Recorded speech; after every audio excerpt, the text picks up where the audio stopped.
29번 어법 문제는 솔직히 수능에서 이 정도만 나오면 뭐 애들 어법 다 맞지. 왜냐면 동사만 찾아도 답이 골라지는 그런 모델인데. 자, 일단 소재적으로 괜찮으니까 한번 들어가 보자고. 텍스트 오리엔티드 시어리. 자, 텍스트 지향적인 오리엔티드가 붙으면 뭐뭇의 지향적인 텍스트 지향적인 어떤 이론이야. 그것들은 그 이론들은 dominating. 잠깐 20세기 초반에 문학 비평을 지배했던 텍스트 지향적인 어떤 이론들은 paid minimal attention이니까 뭐에는 거의 관심을 기울이지 않았다는 얘기야. 독자의 역할에 대해서는 즉 텍스트가 중요하다는 거야. 작가의 어떤 작품이 중요하지 작가의 작품에 대해서 독자들이 어떤 식으로 반응을 했느냐는 중요하지 않다는 거야. 이런 얘기는 우리 지금도 많이 얘기해. 자, 봐봐. Meaning in literary work. 따라서 문학적인 어떤 작품 속에 있는 의미는 자, was to be found. 이거 중요하지. 수능에서 킬러 문학 만들 때 이 용법 나온다고 했던 거 기억나? 자, 이게 그 유명한 무슨 구문이야? 자, 비동사 뒤에 to 부정사가 나와서 뭐뭐하는 것이다. 얘가 되면 얘는 우리가 흔히 명사적 용법이라고 하고 이 명사적 용법은 아무도 해석하는데 문제가 생기지 않아. 그런데 be 다음에 to 부정사가 나왔는데 뭐뭐하는 것이다라고 해석이 안 되면 이거를 우리는 한승이 이걸 무슨 구문? 그치. be2 구문이라고 하는데 be2 구문 오랜만에 복습한다. be2 구문은 어떻게 해석해야 돼? 예정, 의무, 가능, 운명, 의도로 5가지로 해석이 갈라지기 때문에 수능 킬러 문항에 쓰는 기법이야. 자, 봐봐. 자, be2 구문은 자 빨리 해. 예정, 의무, 가능, 운명, 의도 뭐라고 했어? 빠르게. 예정, 의무, 가능, 운명, 의도 한 번만 더. 예정, 의무, 가능, 운명, 의도. 그러니까 우리가 현재 완료에 완료, 계속, 결과, 경험을 외워놓고 나면 우리 뇌가 그걸 완료, 계속, 결과, 경험에 따라서 구별해버려. 자, 얘도 마찬가지야. 근데 잘 봐. 이 중에 예정, 의무, 가능 얘네들은 우리가 흔히 알고 있는 조동사 대신이지. 예정, will 대신이지. 의무, should 대신이지. 가능, can 대신이야. 자, 사실 의도도 자 의도가 있어. 웬만한 조동사 대신이고 운명만 아주 예외적인 거지. 다시 한번 빠르게 뭐라고 했어? 예정, 의무, 가능, 운명, 의도. 빠르게 예정, 의무, 가능, 운명, 의도야. 자, 그러면 자 수동태 부정사지. 자, 수동태 부정사가 나오면 거의 다 가능이야. 봐봐. 자, 문학 작품에 있는 의미는 out there, 저 바깥에서 찾을 수 있는 것이야. 자, 저 바깥이 바로 어디야? In the words on the page. 자, 글로 써져 있는 페이지 위에 있는 그 책 위에 있는 어떤 단어, 그곳에서 찾을 수 있다는 거야. 자, 어떤 작품의 문학적 의도는 작품 속에서만 찾을 수 있다는 거야. 이게 객관주의야.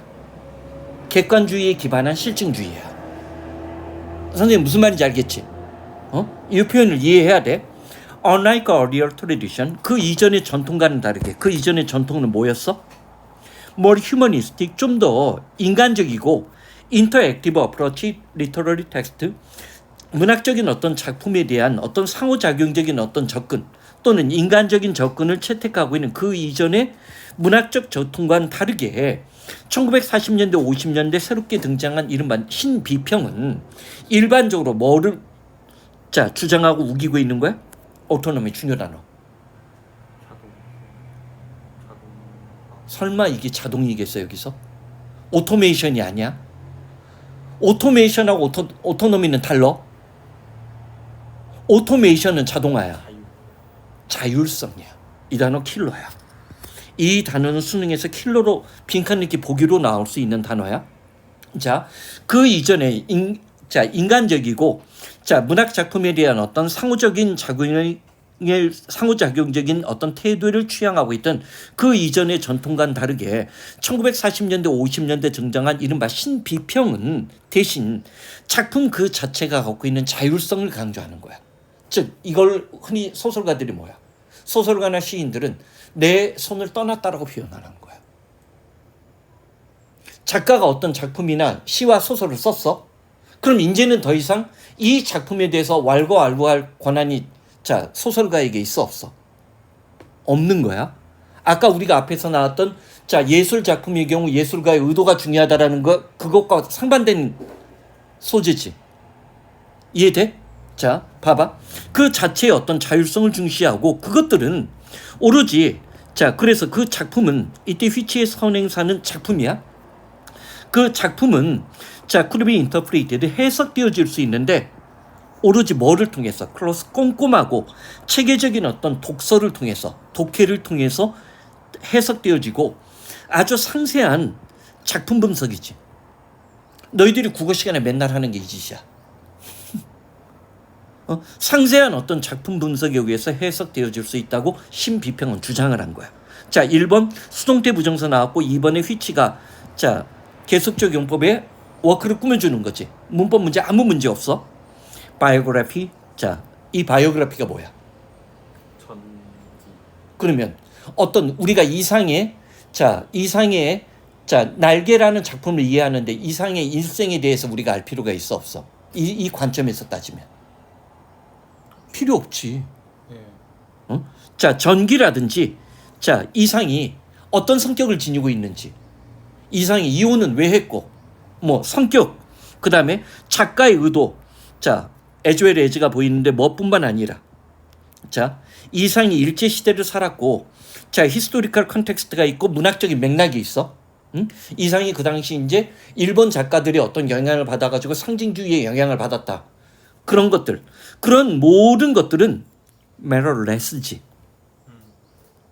그러면 중요한 거야, 중요하지 않는 거야? 중요하지 않는 거지. 예. 일형식의 완전자동사. 잠깐만. 일형식의 완전자동사를 냈어. 선생님은 올해 일형식의 완전자동사의 수동태 조심하라고 지금 계속 얘기하고 있어. 응?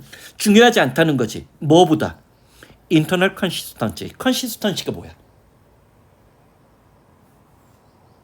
일관성이야. 자, 이 망할 것들. 아 이거 알죠, 알고 있었어요. 뭐? 선생님 이걸로 설명하잖아. 컨설트. 지랄. consist of는 뭐야? 뭐뭐로 구성돼 있다. 얘도 수동태 없어? consist 수동태가 없어? consist in 되면 line. 얘는 어디에 놓여져 있다. 원인 분석이라고 했지. 그 다음에 세 번째 수거가 누구라고 했어? consist with가 뭐랬어? 호응하다, 일치하다 해서 뭐가 나와? 형용사로 consistency가 나오는 거야. 일관성 있는 호응하느냐. 텍스트 내부에 어떤 내적인 일관성이나 텍스트에서 allusion, 자 암시하고 비유했던 거 또는 clever resolution, ambiguity가 뭐야? 중요 단어네. 애매모호한 것이 이때 그러면 resolution은 뭐야? 아주 영리하게 자 예를 들어서 어떤 소설을 읽는데 이 소설에 이것이 갖고 있는 상징적 의미가 굉장히 애매해.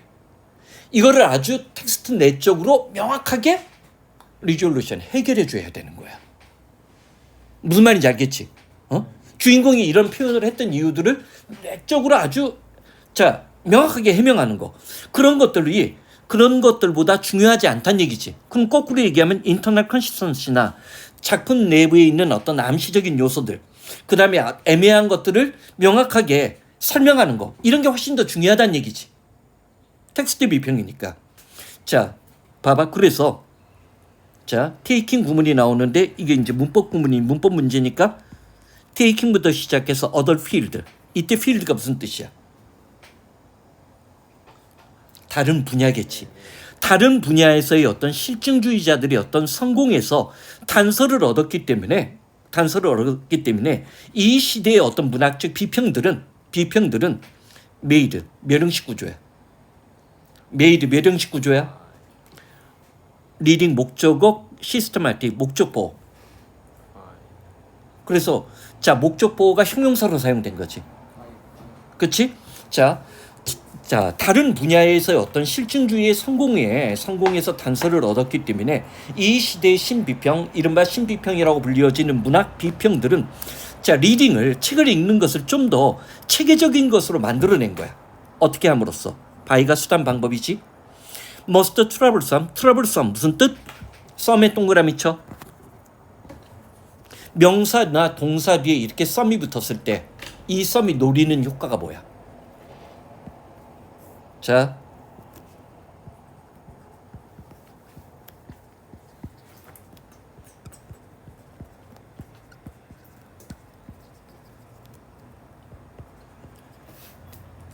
옷썸에 이가 이게 붙나? 안 붙은 것 같은데? 붙어요. 어? 붙나?